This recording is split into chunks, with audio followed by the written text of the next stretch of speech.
মৌসুমী ব্যবসায়ীদের কেউ ট্রাক ভর্তি করে, কেউ বা ছোট ছোট যানবাহনে করে বিভিন্ন জেলা থেকে লবণযুক্ত চামড়া এনেছেন নাটোরের চকবৈদ্যনাথের আড়তগুলোতে।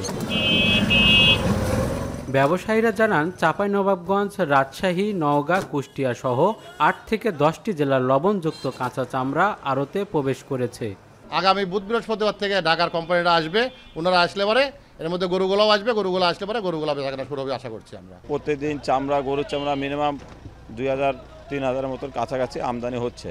চামড়াটা যখন সিলেকশন করা হবে, কি পরিমাণ ভালো পাবো, কি পরিমাণ নর্মাল পাবো, লোকালে বেচা কেনার মাল পাবো, এর উপরে দামটা হয়তো আমরা কনফিডেন্স হতে পারবো।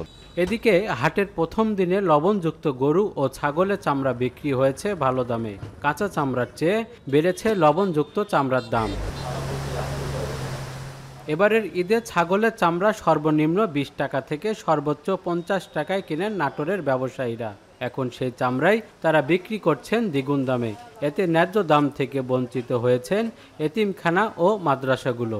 আমরা মূলত এখানে বাজার দেখতে আসছি, যদি পছন্দ হয় বা বাজার অনুযায়ী যদি আমরা কিনতে পারি তাহলে নিব। ভালোটা ১২০ টাকা, আর এই যেটা একটু নর্মাল আছে এটা ৪০-৫০, আর এবারে সে ৭০-৮০ টাকা এভাবে খরিদ করতেছি বকরি। এখানে এখনও পার্টির কোনো আমদানি নাই।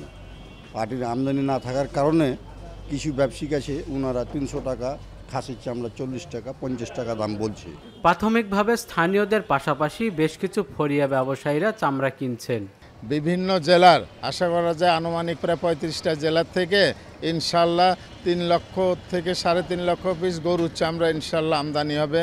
২ থেকে ২.৫ লাখ পিস খাসির চামড়া আমদানি হবে।